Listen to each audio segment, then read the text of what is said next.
Timnas Spanyol seperti kehabisan bensin di Piala Dunia 2022 Qatar. Diketahui setelah mengalahkan Costa Rica dengan skor telak 7-0 di matchday pertama babak penyisihan grup E, Timnas Spanyol kesulitan untuk membuka kemenangan. Seperti halnya saat menghadapi Jerman di matchday kedua babak penyisihan grup E, Timnas Spanyol hanya bermain imbang 1-1.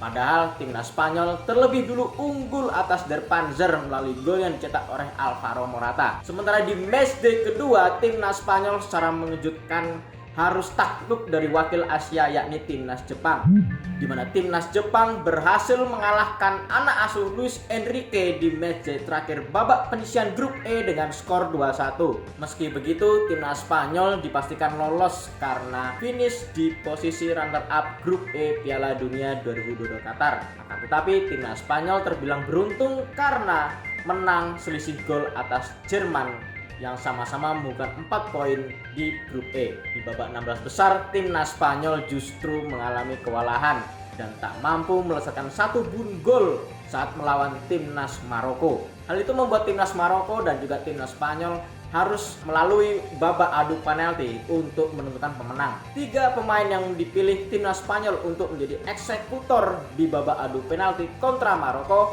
tak bisa menunaikan tugasnya. 3 pemain Timnas Spanyol tersebut adalah Pablo Sarabia, Sergio Busquets, dan Carlos Soler. Kini Timnas Spanyol harus tersingkir di Piala Dunia 2022 Qatar. Sementara yang melaju ke babak 8 besar Piala Dunia 2022 Qatar dan menghadapi Portugal adalah Timnas Maroko.